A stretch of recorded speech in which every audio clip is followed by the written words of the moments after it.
What if your so-called lazy habits aren't flaws, but secret superpowers? Ever thought your procrastination or daydreaming might actually be creativity wearing pajamas? Today, we're unpacking 8 quirks that society loves to label as laziness, but science and psychology suggest might be sparks of creativity. We'll keep it chill, keep it witty, and dig into why your unproductive moments might be proof your brain is actually busy in the background. So, grab a snack, slump into your chair guilt-free, and let's count down. Number 8, procrastination that breeds ideas. People groan about procrastination like it's a universal crime. Deadlines loom, you scroll memes, and guilt eats you alive. But here's the twist. Creative thinkers often delay tasks not because they're lazy, but because their minds are still chewing on possibilities. Psychologists call it incubation. By stepping away, your subconscious keeps playing with puzzle pieces until suddenly, bam, you get the answer in the shower or right before bed. Sure, waiting until the last second for everything is reckless, but selective procrastination? That's just your creativity marinating. Next time you feel guilty, remember, even Einstein liked to let problems simmer. And speaking of simmering, let's stir up another lazy habit that hides creative muscle. Number 7, daydreaming as mental rehearsal. Remember spacing out in class, doodling spaceships or castles, only to be scolded for not paying attention? Turns out, daydreaming lights up the brain's default mode network. The same circuit tied to imagination, problem-solving, and even empathy. Your brain wanders because it's simulating future scenarios, practicing conversations, or testing solutions. It's like free mental rehearsal without booking a rehearsal hall. Sure, it looks unproductive from the outside. But think of writers, inventors, or musicians. Many credit mind-wandering as the birthplace of their best ideas. So next time someone catches you staring into space, just say, "I'm working," in 4D. And from floating castles, let's walk straight into messy castles. Your desk. Number 6, messy desks, messy genius. Your cluttered desk isn't laziness, it's an idea factory. Studies from the University of Minnesota found that messy environments can spark unconventional thinking, while tidy ones encourage conformity. Creative people often thrive in chaos because scattered papers, random notes, and half-done projects cross-pollinate into new concepts. It's less "I don't care" and more "I care about 10 ideas at once." Sure, you might lose a pen under yesterday's pizza box, but you might also invent tomorrow's big trend while digging for it. Mess equals options. Neatness equals predictable. Choose your battlefield. And speaking of randomness, let's talk about sleep schedules.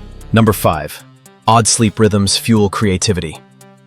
Night owls get roasted for sleeping late, but research shows many creative individuals prefer irregular hours. The brain's prefrontal cortex often sparks at unconventional times, which explains midnight bursts of writing or 3 a.m. musical riffs. Famous creatives, think Nikola Tesla, Maya Angelou, or Prince, swore by unusual schedules. Is it laziness? No. It's alignment with when your brain hits flow. Of course, blowing off responsibilities isn't heroic. But designing your workflow around natural peaks, that's efficiency disguised as odd hours. So the next time your neighbor calls you lazy for sleeping at 10 a.m., just tell them you already invented something at 4 a.m.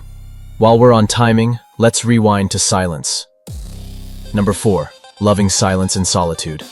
Ever prefer hiding in your room to recharge instead of mingling at every social event? Some might call that antisocial or lazy. But solitude fuels creativity. Research on restorative niches shows that alone time helps the brain integrate ideas and find original connections without external noise.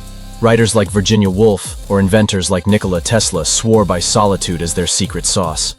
It doesn't mean you hate people. It means you're cultivating mental space. Laziness is avoidance.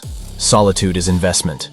And speaking of investment, let's check on another quirk that sounds like slacking but screams resourcefulness. Number 3, shortcut obsession as smart design. Lazy or efficiency expert? Creative people often find shortcuts, not to dodge effort, but to design better systems. Think of programmers automating boring tasks or engineers crafting hacks that save hours.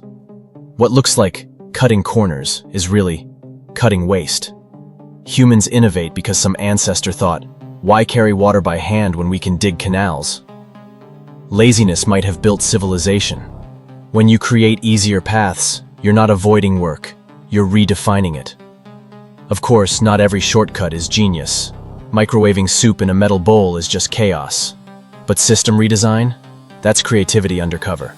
From shortcuts, let's talk about the gift of hyperfocus. Number 2. Bursts of hyperfocus. Creative people often oscillate between doing nothing and diving into a project with ridiculous intensity. To outsiders, the downtime looks lazy, but it's just the recharge before the storm. Neuroscience calls it flow state, a sweet spot where focus is so deep you lose track of time. Video editors, gamers, and coders know this zone. It's exhausting to stay there all the time, so off hours look unmotivated. But really, those pauses are energy banks. When the storm hits, productivity skyrockets. So if your laziness today funds your genius sprint tomorrow, is it laziness or strategy?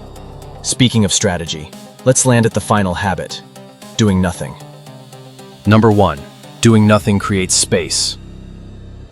Society hates boredom, but psychologists argue it's essential for creativity. Doing nothing, staring at clouds, sitting on a bench, or even mindless waiting lets your brain reset. It's a vacuum, where random thoughts collide, where new patterns spark. Great ideas often sneak in during downtime, not during grind time. Ancient philosophers valued idleness as the parent of philosophy. Today's productivity culture calls it laziness, but neuroscience calls it incubation. So the next time you catch yourself zoning out, remember, you're not wasting time, you're composting ideas, and maybe your next breakthrough will grow from that fertile soil of boredom. So here's the vibe. Procrastination, daydreaming, messy desks, odd sleep, solitude, shortcuts, hyperfocus, and boredom. None of them prove you're lazy. They're signals of how creative minds operate, differently, unpredictably, and often misunderstood. Laziness drains, creativity refuels. What if your quirks are simply creativity camouflaged? What do you think? Drop your weirdest one below.